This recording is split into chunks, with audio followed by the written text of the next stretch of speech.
I just wanted to start it from the quote of Yennefer in the first episode. And she said, the world is changing underneath our feet and the threats keep coming.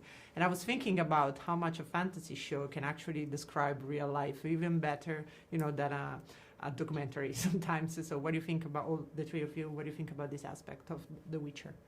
I think this is what Mr. Sapkowski did in the books. It wasn't necessarily a commentary on the exact period that he was writing in, but of the 20th and 21st century.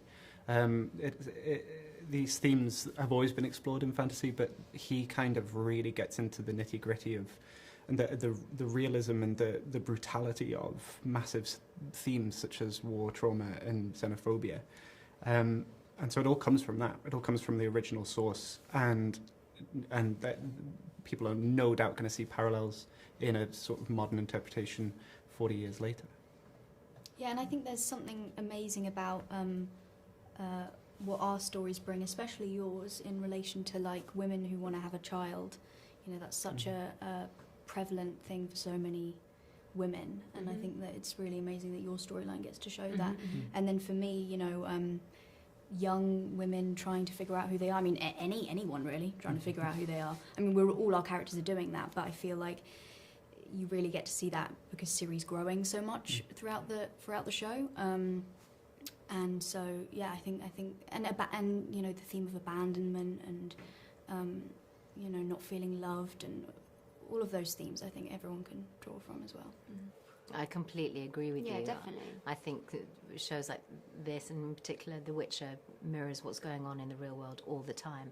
I kept thinking that when we would film sort of scenes with the Brotherhood, and I'd be like, oh my gosh, this is such a patriarchal BS club, and it would sort of be mirroring things that I'd be seeing going on in the world around me as well. So yeah, definitely, I think you're right, and it can also sort of explore those themes and explore the consequences of not taking responsibility and things getting out of hand in a way that you obviously can't necessarily in a documentary or don't want to.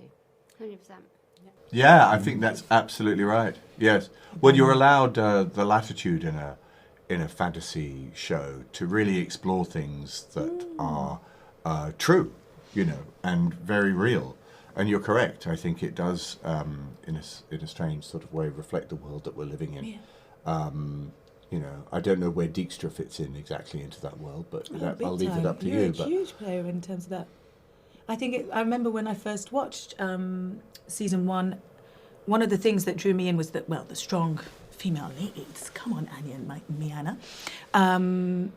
But how much I could relate what was happening in my own life at the time to what I was seeing on the screen, even though it's this huge, fantastic world. We're talking about, the collision of these planets and different races having to inhabit one space, and who was here first and which history is the most. And I was like, that feels like things that I think about in my real life. Yeah. Do you feel like that? Like you could relate to those things as well? Totally. And Kadisha's a huge part of that. But I guess if you put it in like an office and set it in modern day London, the extremity of it, there'd be a sort of lawsuit and people would be screaming. But I think because of the fantasy, it feels once removed, and like you say, they can investigate so much. Yeah, they can go mad.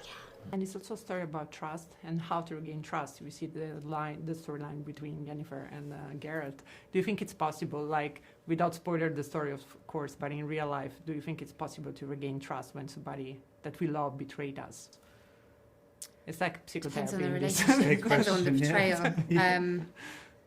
I think it takes work. I think it takes dropping ego. I think Yennefer is remarkable because whenever she fought, going back to the Witcher, she's incredible because when she does drop, when she does fall, when she does feel like she's failed, she gets back up and she has to acknowledge that because she always wants to be better, So it's about how you want to move forward yourself. I think.